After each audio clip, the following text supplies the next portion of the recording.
My parents demanded my entire paycheck after I got promoted. So I let them kick me out and watch their financial empire collapse. Hey Reddit. So my parents basically tried to financially enslave me after I got promoted. Threatened to kick me out when I said no. So I called their bluff and moved out. Now they're drowning in debt and blowing up my phone asking for help. This is going to be a long one, so grab some snacks. I'm 26 and until 3 months ago, I was living at home with my parents and my younger sister Ashley, who's 23. Before we get into the main event, I need to give you the full picture of how messed up my family dynamic has been for basically my entire adult life. My parents have this weird thing where they treat Ashley like she's made of glass and can do no wrong, while I've been the family ATM since I turned 18. I'm not being dramatic here. Let me break down how this has played out over the years. When I was 18 and started working my first real job at a logistics company making $12 an hour, my parents sat me down and explained that since I was now an adult making money, I needed to contribute $350 monthly for rent. Cool, whatever. I get it. Contributing to household expenses seems fair on paper. Except Ashley turned 18 2 years later, got a part-time job at a clothing store, and paid exactly $0 in rent. When I asked why, my dad hit me with, well, Ashley is saving for college. Here's the thing though. I was also in college at the time. I was taking classes at the local state university while working full-time. I paid for my own tuition out of pocket by working overtime shifts and basically never sleeping. Ashley got her entire college fund paid for by our parents. They dropped $40,000 over 4 years on her education at a private school because she deserves the full college experience. I got the full experience of eating ramen for dinner and wondering if I could afford textbooks that semester. The double standards didn't stop there. Throughout college, I was expected to maintain a 3.5 GPA minimum, or my parents would reconsider my living situation, which was code for kicking me out. Meanwhile, Ashley coasted through school with a 2.8 GPA, and my parents were just thrilled she was finding herself and exploring her passions. Her passion was apparently partying and changing her major 4 times. I remember one semester I got a B- plus in statistics, and my dad sat me down for a serious talk about my declining academic performance. A B- plus. I was working 40 hours a week and taking 15 credit hours, and somehow a B+ meant I was slacking off. That same semester, Ashley failed 2 classes and had to retake them. And my parents' response was to hire her a tutor that cost $50 an hour. They paid for 10 hours of tutoring. That's $500 they dropped on Ashley to fix her mistakes, while I got lectured for getting a B+ while working full-time. The favoritism extended to everything. When I needed new work shoes because mine had holes in them, I had to buy them myself. When Ashley wanted new shoes for a party, my mom took her shopping and bought her 3 pairs. When my car needed an oil change, I paid for it. When Ashley's car needed anything, my parents covered it and told her not to worry about it. I kept a mental tally of all this stuff for years. Not because I'm petty, but because I genuinely couldn't believe how blatant it was. Every birthday, every holiday, every life milestone. The difference in how they treated us was so obvious that even extended family members started noticing and commenting on it. Fast forward to me graduating at 22. I busted my back and graduated with a 3.7 GPA in supply chain management while working 40 hours a week. My reward? A card that said congrats, and my dad asking when I planned to increase my rent contribution now that I had a degree. No graduation party, no celebration dinner, just business as usual. Ashley graduated last year with a degree in communications and immediately moved back home rent-free. My parents threw her this huge graduation party, invited like 50 people, had it catered, the whole 9 yards. They gave her a brand new laptop as a graduation gift. I got a Walmart gift card for $25 when I graduated. I'm not even kidding. After I graduated, I landed a decent job as a junior logistics coordinator, making $42,000 a year. It wasn't amazing money, but it was solid for someone just starting out. My parents immediately raised my rent to $600 a month because you can afford it now. They also started asking me to chip in for groceries, utilities, and random household repairs. Some months I was dropping close to $900 on household expenses, while Ashley contributed literally nothing. I brought this up multiple times. Every single time I got the same responses. Ashley is still figuring things out. You're more stable than she is. We're helping her get on her feet.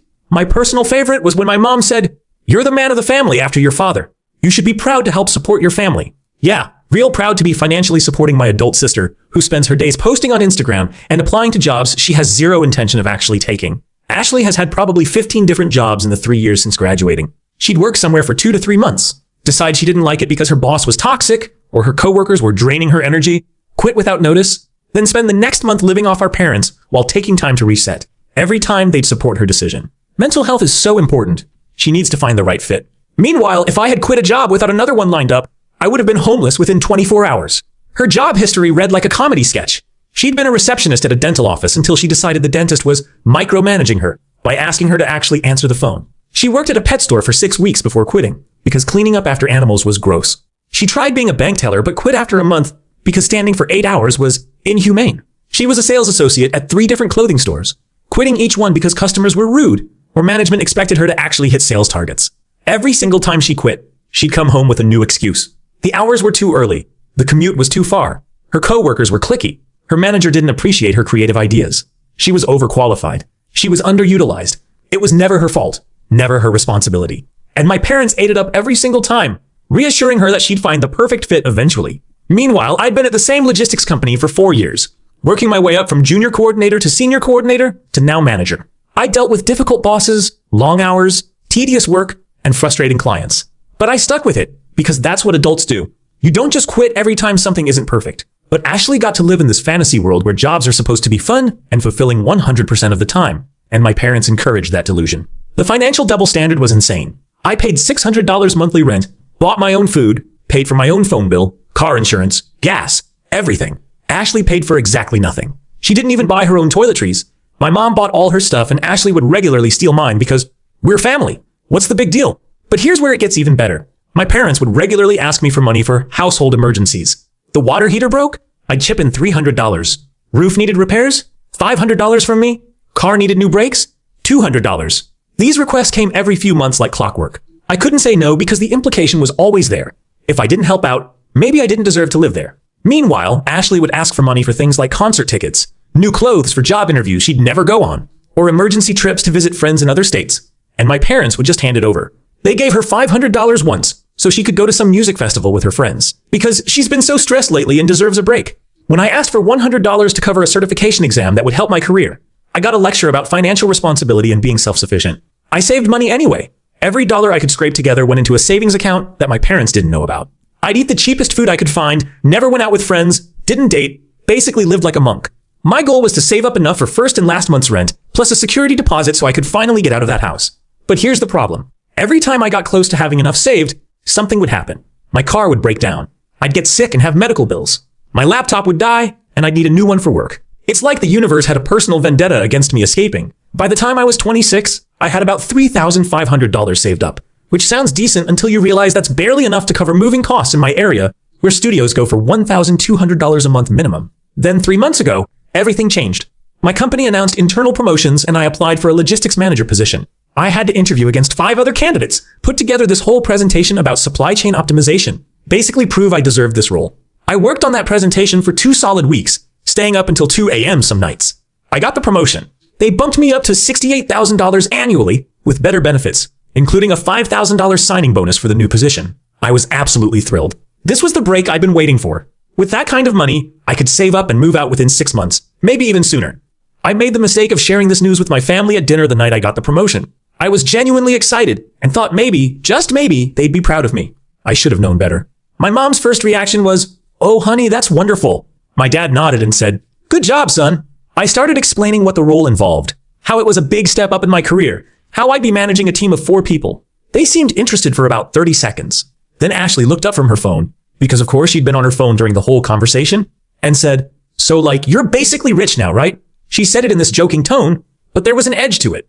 She immediately followed up with, "Oh my gosh, you should totally take us all out to celebrate. Like somewhere nice, not Applebee's." I laughed it off and said, "We could do something modest to celebrate."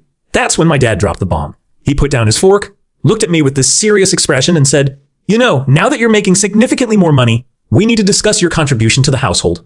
I should have seen it coming. I really should have. But I was still riding high on the promotion news and didn't catch the warning signs. I said, "Sure, we could discuss adjusting my rent contribution. Maybe bump it up to $750 or $800 a month," which seemed reasonable given my salary increase. My dad shook his head. "That's not quite what we had in mind. Your mother and I have been discussing our financial situation. With the economy being what it is, our expenses have increased significantly. Property taxes went up, insurance costs more, groceries are expensive. We think the fair thing to do is have you contribute your entire paycheck to the household fund."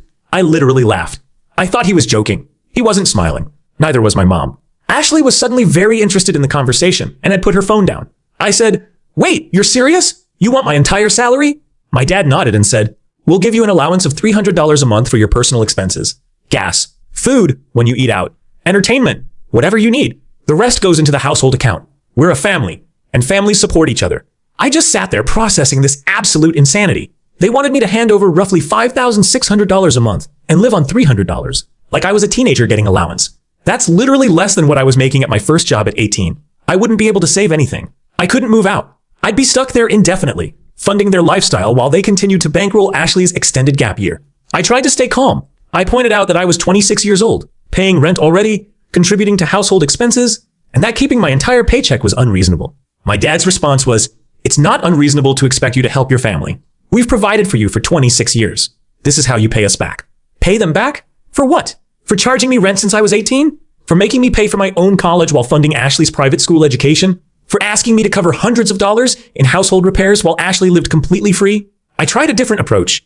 I asked them to walk me through the math. How exactly did they expect me to live on $300 a month? That wouldn't even cover gas from my commute and basic necessities. My dad said, "You live here. You don't need much. You have a roof over your head and food in the fridge. $300 is plenty for your personal expenses." I pointed out that I'd have no ability to save for emergencies, no ability to eventually move out, no ability to build any kind of financial future. I'd be completely dependent on them indefinitely. My dad actually smiled when I said that and responded, "Exactly. Families should live together and support each other. There's no reason for you to move out when we can all live here and pool our resources." That's when I realized what this really was. They didn't want a contribution. They wanted control. They wanted me trapped there forever, funding their lifestyle and Ashley's extended adolescence. I'd be their retirement plan and Ashley's safety net all rolled into one, and I'd never be able to leave because I'd never be able to save money. My mom jumped in with her justification. "Honey, you have to understand. We've invested so much in both of you kids. Ashley is still finding her path, and she needs our support right now. You're stable and successful. We knew you'd turn out fine, but Ashley needs more help, and with your new salary, you can provide that help. It's what family does."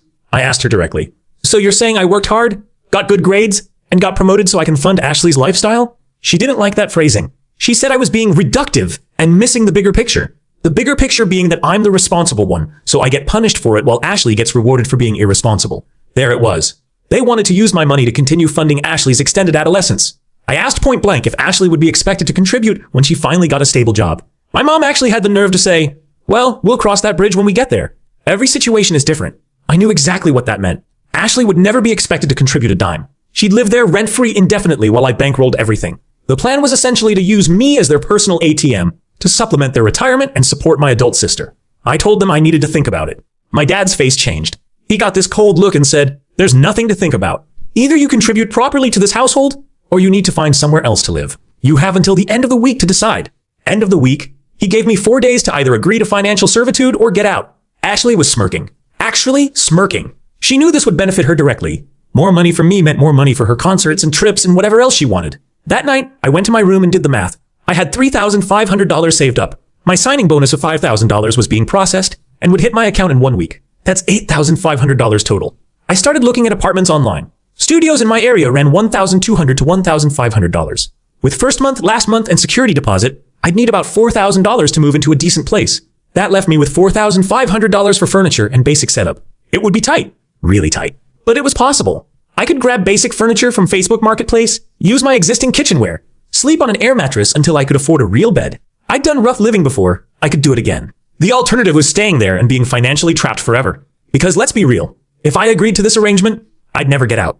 They'd find reasons to increase their cut. Ashley would need more support. There'd always be some household emergency that required more money. I'd be 35 years old still living at home, working my butt off and watching every penny of my paycheck disappear into the family fund while Ashley lived her best life. I spent the next 3 days apartment hunting during my lunch breaks and after work. I found a studio apartment about 20 minutes from my office. It was small, about 450 square feet, but it was clean and in a safe area. The landlord was willing to work with me on the deposit if I could show proof of employment and pay the first 2 months up front. I called him, explained my situation without getting into too many details, and asked if I could do a walkthrough that evening. He was cool about it, showed me the place. It had a tiny kitchenette, a bathroom that was basically a closet with a shower, and a main room that would serve as bedroom and living room. There was one window that overlooked the parking lot. It wasn't fancy, but it was mine. Or it could be. I applied that night. Because I had good credit and stable employment with my promotion letter as proof of income, he approved me within 24 hours. He said I could move in the following week if I had the money ready. I told him I'd have it.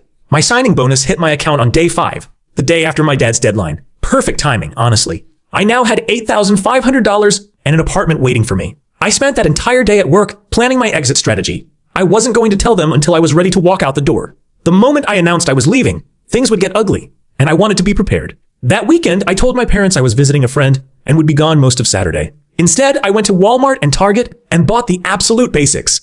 Air mattress, cheap pillow and sheets, some towels, basic kitchenware, toilet paper, cleaning supplies.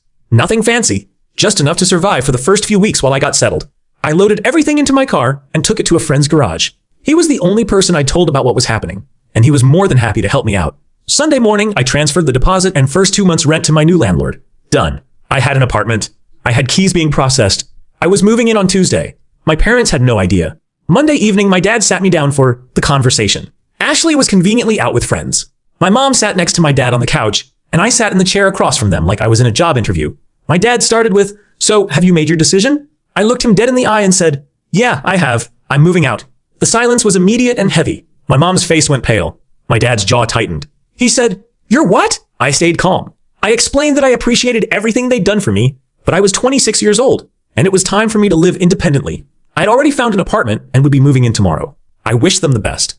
My dad lost it. He started yelling about how disrespectful I was being, how I was abandoning my family, how they'd sacrificed so much for me, and this is how I repaid them. My mom started crying and saying I was tearing the family apart. It was pure theater. I didn't engage. I didn't yell back. I just sat there and let them get it out of their system. When my dad finally paused for breath, I said, "Look, you gave me an ultimatum. Hand over my entire paycheck or leave. I'm choosing to leave. This is what you said I should do if I couldn't meet your demands." My dad stammered and said, "We didn't actually mean you should leave. We just wanted you to see how serious we were about family contributions. You're being dramatic." Classic manipulation. Make an ultimatum. Act shocked when someone takes you seriously, then gaslight them about what was actually said. I told them I'd heard them loud and clear and had made my decision accordingly. I'd be out by tomorrow afternoon. My mom switched tactics. She went from crying to angry in about 5 seconds. She said, "Fine, if that's how you want to be. Don't come crying to us when you realize how hard life is on your own. You won't make it 3 months before you come crawling back."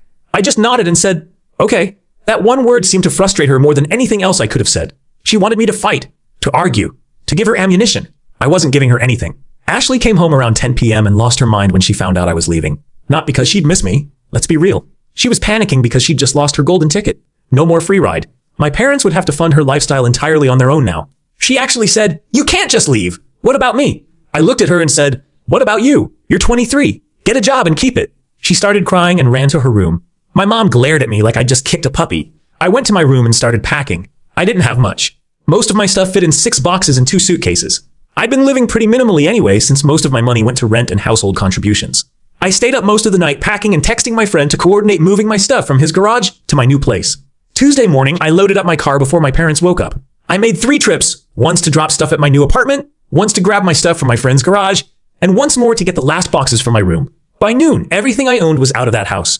I left my key on the kitchen counter with a note. I kept it simple. "Thanks for everything. I'll be in touch." I didn't owe them more than that. My mom tried to call me twice while I was driving to my new place. I didn't answer. Ashley sent me a long text about how selfish I was being and how I was ruining everything. I read it, rolled my eyes, and deleted it. Moving into that studio apartment was one of the best moments of my life. It was tiny and empty, and I was sleeping on an air mattress, but it was mine. Nobody could demand my paycheck. Nobody could threaten to kick me out. Nobody could guilt me into funding their lifestyle. I sat on my air mattress that first night eating pizza I'd ordered for myself, and I felt genuinely happy for the first time in years. The apartment wasn't much to look at, honestly. The carpet was this beige color that had probably been installed in the 90s. The paint on the walls was basic white with a few scuff marks. The kitchenette had a 2-burner stove, a mini fridge, and exactly 3 feet of counter space. The bathroom was so small that the door would hit the toilet when you opened it fully. But standing there in that empty space with my boxes stacked in the corner, I felt like I'd won the lottery. I spent the first evening just setting up the basics. I inflated my air mattress and made it up with the cheap sheets I'd bought. I unpacked my clothes and hung them in the tiny closet. I set up my toiletries in the bathroom. I arranged my dishes in the 2 cabinets I had. It took maybe 2 hours to unpack everything I owned. That's how little I had. But it was all mine. That first week, I lived like a minimalist monk. I'd wake up on my air mattress, shower in my cramped bathroom, make eggs on my 2-burner stove, and head to work. After work, I'd come home to my empty apartment and feel this sense of peace. No Ashley walking into my room without knocking. No parents asking me for money. No guilt trips about family obligations. Just me and my 450 square feet of freedom. The first week was quiet. My parents didn't contact me. Ashley sent a few more guilt-trippy texts that I ignored. I bought a cheap desk and chair from Facebook Marketplace and set up a little workspace. I grabbed a small TV someone was giving away for free. I was living like a college student again, but it felt like freedom. Week 2 is when things got interesting. My mom called me crying. I almost didn't answer, but curiosity got the better of me. She was sobbing about how I'd abandoned them and how hurt they were. I waited for her to finish and then asked if there was an actual reason for the call or if she just wanted to make me feel guilty. She got quiet and then hung up. My dad called the next day. He was much more direct. He said they were having some financial difficulties and could really use my help. He didn't specify what kind of help, but I knew exactly what he meant. Money. I told him I was just getting settled in my new place, and my budget was pretty tight with rent and utilities. He got frustrated and said, "We're your parents. You should help us." I reminded him that he'd given me an ultimatum to hand over my entire paycheck or leave, and I'd made my choice. He didn't have a response to that. Ashley called 3 days later, absolutely furious. Apparently, my parents had told her she needed to start contributing $400 a month for rent and expenses. She was losing her mind. How am I supposed to pay rent? I barely make anything. You were supposed to handle this. You're the successful one. I told her to get a better job and hung up. Here's what I learned through the grapevine over the next few weeks.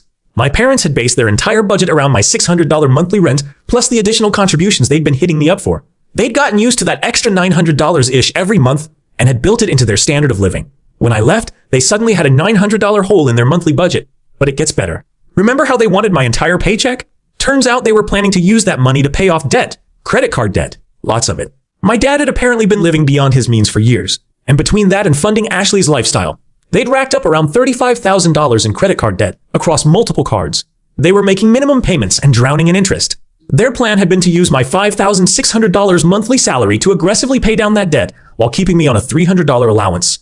They figured they could knock out the debt in less than a year if they threw my entire paycheck at it. Then they'd be debt-free and still have my income to supplement their retirement. I would have been their indentured servant, paying off debt I didn't create. When I left, their plan collapsed. They couldn't afford their current lifestyle and pay down debt and support Ashley. Something had to give. They tried to make Ashley contribute, but she was only bringing in maybe $1,000 a month from her part-time job at a boutique. Even if she gave them half her paycheck, it wasn't enough to fill the gap I'd left. The reality hit them fast. That first month after I left, they realized just how much my rent had been subsidizing their life. My $600 a month had been covering their property tax increase from the previous year. The additional money they'd been hitting me up for, the $300 here, $500 there for household repairs, had been masking their overspending problem. They'd been living paycheck to paycheck, but padding it with my contributions. Without me there, they had to actually look at their finances. My dad's salary covered the mortgage and basic utilities. My mom's part-time income covered groceries and insurance. But all the extras they'd gotten used to, eating out twice a week, my mom's monthly shopping trips, the premium cable package, Ashley's random expenses, all of that had been coming from my contributions without them even realizing it. My mom went back to work full-time after being part-time for years. She'd been working 20 hours a week at a retail job, basically for fun money. Now she had to get a full 40-hour position just to keep their heads above water. She complained to relatives about how exhausting it was working full-time in your 50s. I'd been working full-time since I was 18. Zero sympathy from me. My dad started picking up overtime at his job. He worked in manufacturing and had the option to do Saturday shifts for time and a half pay. He'd always turned those shifts down before because weekends were his time to relax. Now he was working 6 days a week just to make ends meet. He looked exhausted every time I saw him after that, which wasn't often. Ashley was forced to actually keep her job at the boutique because they made it clear they wouldn't support her if she quit. For the first time in her life, she had to experience what it felt like to need a job instead of wanting one. She couldn't just walk away when she felt like it. She had bills to contribute to. She was miserable. She called me crying about how unfair it was that she had to work full-time and pay rent. I reminded her I'd been doing exactly that since I was 18. She hung up on me. By month 3, things were getting really bad for them. I heard through extended family that my parents were fighting constantly about money. Ashley was apparently having meltdowns every other day about her lost freedom. They'd had to cancel their vacation plans. My mom's car needed repairs, and they couldn't afford it. They had to cut back on groceries and eating out. All the little luxuries they'd gotten used to were gone. My dad called me again. This time he dropped the authoritative dad act and went straight to begging. He said they really needed help, and could I please just loan them $2,000 to get through a rough patch? I asked what the rough patch was. He admitted they were behind on credit card payments and facing increased interest rates and late fees. I said no. He got angry again and said I was being cruel and heartless to my own parents. I reminded him that he'd threatened to kick me out unless I gave him my entire paycheck. He'd made it clear I was only valuable to them as a source of income. I told him I wasn't a bank and I wasn't interested in funding his debt repayment. He called me some choice names and hung up. Ashley sent me a novel of a text about what a horrible brother I was, how I'd ruined her life, how my parents were struggling, and it was all my fault. I wrote back a single sentence. Get a degree that leads to an actual job instead of communications. She blocked me. My mom tried the guilt trip approach one more time. She came to my apartment unannounced one evening. I don't know how she got my address. Probably from my job or something. She showed up crying, saying how much she missed me, how the family wasn't the same without me. She brought cookies she'd baked. It was a whole production. I invited her in because I'm not completely heartless. She looked around my tiny studio with this expression that was part pity, part shock. I could tell she expected me to be living in squalor, and she seemed almost disappointed that I had a clean, organized space. It wasn't fancy, but I'd made it work. She sat on my secondhand couch and did the whole concerned mom routine. Honey, are you eating okay? Are you happy here? This place is so small. You could have your old room back, you know. We miss you. I let her talk. When she was done, I asked her to please get to the real reason she was there. She dropped the act and said they needed financial help, just to get through the next few months. Once they got back on their feet, they'd pay me back. Every dollar. I asked why they were in such bad financial shape if they'd been doing fine before I left. She admitted that they'd been relying on my contributions more than she'd realized. I pointed out that they'd literally tried to take my entire salary. She backpedaled and said that was just a negotiating position. They never really expected me to agree to it. They just wanted me to contribute more than $600. Maybe like $1,500 a month would have been reasonable. I told her that ship had sailed. I wasn't moving back home, and I wasn't sending them money. She started crying again, and said I'd changed, that I used to be such a caring son. I said I was the same person. I just finally had boundaries. She left in tears, leaving the cookies behind. They were actually pretty good cookies. I ate them while watching Netflix. Month 4 is when everything really imploded for them. My dad's car broke down. Major repairs needed. They couldn't afford it. He had to take out a loan for the repairs, adding to their debt burden. Ashley got fired from her boutique job for showing up late too many times. She blamed me somehow in a voicemail she left. I didn't call back. My parents had to take out a loan against their house to pay off the credit cards because the interest was killing them. They got a home equity line of credit for $30,000, paid off most of the credit card debt, but now they had a HELOC payment on top of their mortgage. They were drowning. The extended family started getting involved. Aunts and uncles were calling me asking why I wasn't helping my parents through their financial troubles. I gave them all the same explanation. My parents had demanded my entire paycheck, threatened to kick me out when I refused, so I left. Suddenly the family got a lot quieter. A few of them even said I'd made the right call. My grandma, my mom's mom, called me specifically to say she was proud of me for standing up for myself. She told me she'd suspected my parents were playing favorites with Ashley for years and was glad I'd gotten out. She sent me a check for $500 as a housewarming gift. That was nice. Ashley apparently moved in with her boyfriend after getting fired. That relationship lasted 2 months before he kicked her out for not contributing to rent or groceries. She had to move back in with my parents. Now she's back in her old room, unemployed again. And from what I hear, my parents are at their wits' end with her. My mom sent me an email recently, long, rambling, full of regrets and apologies. She said they'd made mistakes and pushed too hard. She said they were wrong to try to take my whole paycheck. She said they missed me and wanted to rebuild our relationship. No mention of money this time, just an actual apology. I wrote back. I said I appreciated the apology and I was willing to work on rebuilding our relationship slowly. But I made it clear that any future relationship would be on my terms, with boundaries, and would not involve me funding their lifestyle or Ashley's extended adolescence. She wrote back agreeing to those terms. My dad hasn't apologized. He called once more asking for money and I told him I wasn't interested in discussing finances with him. He hasn't called since. That was 2 weeks ago. Ashley is still blocked. She can unblock me when she grows up. As for me, I'm doing great. My studio apartment is actually pretty cozy now. I found a decent bed frame and mattress on sale. I've got my little routine going. Work is going well and I'm excelling in my management role. I'm saving money every month. Actual savings that stay in my account. I've got $6,000 saved up already. Last I heard, Ashley finally got another job as a server at a restaurant. She's working 30 hours a week and hating every minute of it. Welcome to adulthood, sis. The rest of us have been here for a while. My parents are still struggling financially, but that's not my problem anymore. They made their bed. They prioritized Ashley for years, tried to exploit me when I got successful, and now they're facing the consequences. I feel zero guilt about it. Guys, we are so close to hit 100,000 subscribers on this channel. If you are not subscribed to the channel, please consider subscribing. It really helps hit that 100,000 mark. Thanks for making this dream come true.